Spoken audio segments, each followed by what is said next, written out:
پاکستان کے جو ہمارے دور میں جو ہم نے دیکھے عبد المالک بلوچ کو جو بلوچستان کے وزیر اعلیٰ رہے، اور یہ جو اسلم رئیسانی اس کو ہم دیکھ رہے ہیں سیرین پولیٹیشنز ہیں، اس طرح اختر مینگل کو، یہ ایسے پولیٹیشنز ہیں کہ یہ فی الحال جو بات کرتے ہیں وہ ریاست کے دائرے کے اندر رہتے ہوئے بات کرتے ہیں، اچکزے کی بات یہ ریاست کے اندر بات کرتے ہیں، سخت بات کرتے ہیں مگر ریاست کے اندر کرتے ہیں۔ تو ان کے ساتھ بات چیت ہونی چاہیے، اور جنہوں نے اسلحہ اٹھایا ان کے ساتھ کوئی بات چیت نہیں ہونی چاہیے۔ یہ بڑا مسئلہ جو ناظرین بلوچستان کا آ رہا ہے، میں شارٹلی کہہ دیتا ہوں کہ رابرٹ جو 140 سال پہلے جس نے لیویز کو بنایا تھا، وہی لیویز پاکستان بننے کے بعد جو 93,000 پہنچ گئی ہے، یہ بی ایریا 80% بلوچستان کو یہ دیکھتے تھے۔ ہماری اے ایریا جو ہے وہ پولیس صرف 5 سے 6% یا 10% کے علاقے پہ کنٹرول ہماری پولیس کا تھا، باقی سارا کنٹرول جو ہے وہ لیویز کا تھا۔ لیویز میں گوسٹ ملازمین بھی تھے، لیویز سرداروں کے کام کرتے تھے، وڈیروں نوابوں بگٹیوں کے کام کرتے تھے، اچکزے وغیرہ کے کام کرتے تھے۔ ان کو انٹرسٹ ہی نہیں تھا کہ بلوچستان کو سیف بھی کرنا ہے۔ یہ ساری ہماری اپنی غلطیاں، اس پہ ہم کئی پروگرام کر چکے ہیں۔ جو خیبر پختونخوا میں اور بلوچستان میں جو بارڈر نہیں تھا، وہ بھی ایک بڑا مسئلہ ہے، کیونکہ تقریباً 1350 کلومیٹر کا بارڈر افغانستان کے ساتھ خیبر پختونخوا شیئر کرتا ہے، اس طرح 1260-70 کے قریب بلوچستان شیئر کرتا ہے۔ تو ایک طرف 45 سال جنگ ہوتی ہے، ساتھ آپ کا بارڈر نہیں ہوتا، فینسنگ آپ کی نہیں ہوتی۔ دوسرا جو آپ کا ان بارڈر کے لیے جو وہاں پہ آپ کے 80% میں بی گریڈ میں سیکیورٹی فورسز نہیں ہے، لیویز ہے جن کی پراپر ٹریننگ نہیں ہے، جو انگریزوں کے وقت 140 سال پہلے سے جو سر رابرٹ نے جو ہے یہ بنائی ہوئی تھی، اور اس دور سے چل رہی تھی، اور سارے انتظامات ان کے پاس تھے۔ اور یہ جتنے بھی ہمارے نواب بگٹی اور یہ مینگل، یہ جتنے بھی تھے سردار وڈیرے، انہوں نے ان لیویز سے اپنے کام لیے، اپنے گھر کے ذاتی کام لیے، ان کی بھرتیاں انہوں نے کی، اپنے لوگ بیچ میں بھرتی کیے، گوسٹ بیچ میں تھے۔ سارے مسائل اس سے خراب ہوئے ہیں۔ پاکستان کے کسی پولیٹیشین نے اس طرف دھیان نہیں دیا۔ جب آپ کے ملک کا 80% حصہ، ایک تو بارڈر نہ ہونے سے، اور دوسرا 80% ایریا آپ نے ان کو حوالے کیا ہے جن کی کوئی پراپر ٹریننگ ہے نہیں، اور انگریزوں کے وقت سے اوپر سے چلے آ رہے ہیں، اور ان بگٹیوں کے اور ان مینگلز کے اور ان بلوچوں کے غلام کے طور پہ زندگی گزار رہے ہیں۔ ان کو آپ نے 80% جو پاکستان کا 44% بنتا ہے بلوچستان، اس کا 80% آپ نے ان کے حوالے کیا ہے۔ تو اس سے معاملات جو ہیں وہ بڑے خراب ہو گئے ہیں۔ خیر، اب 2025 کی اینڈ میں ان کو ایریا میں شامل کر دیا گیا ہے، جو موجودہ حکومت کی ایک بڑی کامیابی ہے۔ اس پہ لیویز نے بھی بڑا احتجاج کیا کہ ہم نے شامل نہیں ہونا، کیونکہ انہوں نے بگار جو لینی ہے، جو تنخواہ لینی ہے، وہ کام نہ کرنے کی لینی ہے۔ ان کو پراپر ٹریننگ ان کی نہیں ہے، اب وہ ٹریننگ کریں گے، وہ ڈیوٹی کریں گے، اس کے لیے وہ تیار نہیں ہے۔ ان کو شامل کر دیا گیا ہے۔ یہ پاکستان نے بڑا اچھا کام کیا ہے۔ اچکزے نے کل اعلان کیا ہے کہ پاکستان کی فوج جو ہے وہ 4 ضلعوں کی فوج ہے، اس میں کیا ہمارا حصہ نہیں بنتا؟ ناظرین، فوج میں طریقہ کار یہی ہے کہ آبادی کے تناسب سے ہوتا ہے۔ پنجاب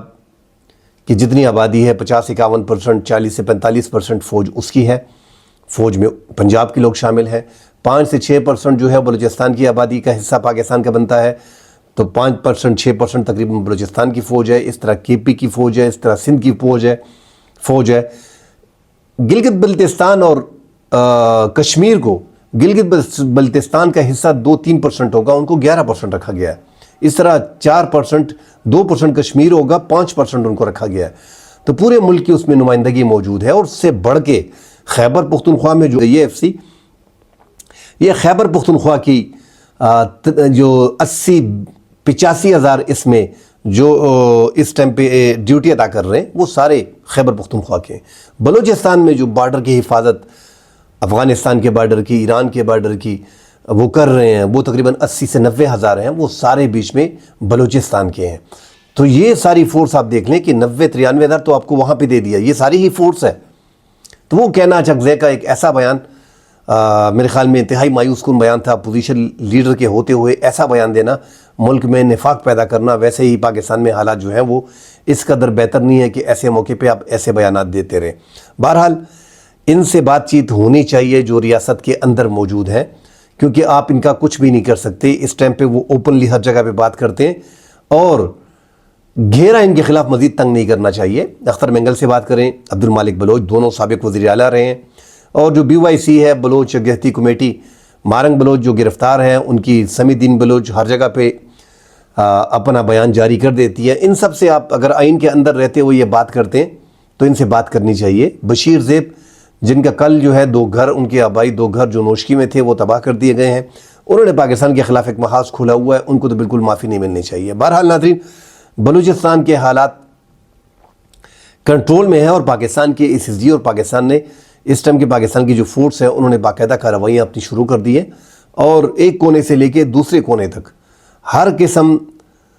کے دہشت گردوں کا صفایا اس ٹائم پہ کیا جا رہا ہے۔ ناظرین، افغانستان کے حوالے سے صدر پاکستان آصف علی زرداری نے جو اسلام آباد میں جو شیعہ کمیونٹی پہ امام بارگاہ پہ جو حملہ ہوا، جو خودکش حملہ ہوا، اس کے بعد جن ممالک نے تعزیت کی تھی، تو اس کے بعد صدر پاکستان زرداری نے ایک بات کر دی تھی، وہ انتہائی اہم سیٹ پہ بیٹھے ہیں، ایسا بیان ایسا نہیں ہے کہ بس اس نے بیان داغ دیا، انہوں نے بیان دیا ہے کہ یہ اس ٹائم پہ افغانستان کے حالات ہیں یہ 9/11 سے زیادہ خطرناک ہے۔ ایک تو انہوں نے دنیا کو پیغام دیا ہے کہ آپ اس کا کوئی علاج کریں، ورنہ پھر آگے جو ہے وہ حالات پوری دنیا کے کچھ بھی ہو سکتا ہے، 9/11 سے بڑے واقعات جو ہیں وہ جنم لے سکتے ہیں۔ اس میں پاکستان کی اگر پوائنٹ آف ویو کو دیکھا جائے تو پاکستان نے پہلے سے ہم یہی کہہ رہے ہیں کہ پاکستان نے موجودہ حکومت کو 2026 میں، یہی سال ہے، افغان طالبان کے ساتھ پاکستان کے تعلقات مزید خراب ہو گئے ہیں، اور یہی سال ہے ان کو جو ہے رجیم چینج کا سال قرار دیا جا رہا ہے۔ پاکستان اگر افغان طالبان کی حکومت برقرار رہتی ہے تو پاکستان کے مسائل میں اضافہ ہوگا، اس میں کمی نہیں آئے گی۔ جس طرح تعلقات کو دیکھ رہے ہو، گزشتہ 1 سال سے بارڈر بھی بند ہو گئے، جو بارڈر کھلے تھے، تعلقات بھی تقریباً ختم ہو گئے، کسی سطح پہ کوئی بڑی ہلچل آپ کو دکھائی نہیں دے رہی۔ افغانستان سے دہشت گردی ہو رہی ہے، وہ دہشت گردوں کو سپورٹ کر رہے ہیں، اور جو لاجسٹک سپورٹ فنڈ وغیرہ جو انڈیا فراہم کر رہا ہے بقول پاکستان کے، جو پاکستانی ریاست کا کہنا ہے، افغانستان میں وہاں پہ ٹھکانے موجود ہیں، انہوں نے پاکستان کے دہشت گردوں کو پالا ہوا ہے، وہ پاکستان کے دہشت گردوں کو انہوں نے محفوظ ٹھکانے فراہم کیے ہیں۔ تو پاکستان ان ٹھکانوں کو بھی نشانہ بنا سکتا ہے، اور آگے یہ سال 2026 ہی ناظرین پاکستان کے لیے انتہائی اہم ہے۔ اگر اس میں افغانستان میں کوئی تبدیلی آتی ہے، جو تبدیلی کا بڑا حصہ جو ہے وہ پاکستان ہوگا، تو پاکستان دنیا کو آگاہ کر رہا ہے کہ اس ٹائم پہ افغانستان میں دہشت گردوں کی جو تنظیمیں ہیں وہ 20-22 سے زائد ہیں۔ یونائٹڈ نیشن میں یہ کئی بار کہہ چکے ہیں، ڈنمارک کے، روس کے، چین کے، پاکستان کے اور دیگر یورپی ممالک نے کئی بار کہہ چکے ہیں کہ یہ اس خطے کے لیے نہیں، پوری دنیا کے لیے خطرہ ہے۔ ہم نے دیکھا تھا 9/11 سے پہلے جو ان کی حکومت تھی، پہلی حکومت جو تھی، جو 2001 تک طالبان کی رہی، 9/11 کے واقعے کے بعد اس کو ختم کر دیا گیا، اور پاکستان نے یو ٹرن لیا تھا۔ پاکستان کے بارے میں ناظرین ہم یہی کہتے ہیں، کل ہمارے وزیر دفاع نے بھی کہہ دیا، ہم اکثر بات کرتے ہیں، افغانستان میں ہم نے جہاد کے نام پہ بہت کچھ کیا، یہ ایک لمبی بحث ہے، اس میں میں پڑھنا نہیں چاہتا۔ بہرحال ہماری غلطیاں ہیں جو افغان عوام پاکستان سے دور ہو گئی ہیں، اور پاکستان عوام کے خلاف ہے، اس میں کوئی دو رائے نہیں ہے۔ افغانستان میں زیادہ میجورٹی جو ہے وہ پاکستان کے خلاف ہے، مگر جو موجودہ حکومت بیٹھی ہے اس نے پاکستان سے اتنی دشمنی مول لی ہے کہ وہ جو پاکستان کے خلاف ایک نفرت ہے افغانستان میں، وہ طالبان کو اچھا لگ رہا ہے، اور طالبان اسی کو آگے بڑھاتے ہوئے اپنے، کیونکہ زبردستی کی حکومت میں بیٹھے ہیں نا، ان کو بنانے والے کون تھے؟ سوویت یونین میں ایک سپر پاور کو ختم کرنا، دوسرے سپر پاور کو پیدا کرنا، یہ میرے خیال میں اگر آسان الفاظ میں بتاؤں تو اس میں بڑا اہم کردار پاکستان کا تھا، جو آج کل طالبان کہہ رہے ہیں کہ ہم نے ان کو بھی ہرایا اور ہم نے ان کو بھی ہرایا، اور ان کو مسلط کرنے والے بھی پاکستانی تھے، اس پہ ڈنڈورا پیٹنے والے بھی کہ ہم نے فتح کر لیا، وہ بھی پاکستان تھا۔ ہماری اپنی غلطیاں، ہماری اپنی کوتاہیاں ہر ٹائم پہ ہم نے کی ہیں۔ ہمیں ایک لانگ ٹرم پالیسی افغانستان کے حوالے سے بنانی پڑے گی، جس پہ ہر حکومت کو عمل کرنا پڑے گا۔ جب تک ایک لانگ ٹرم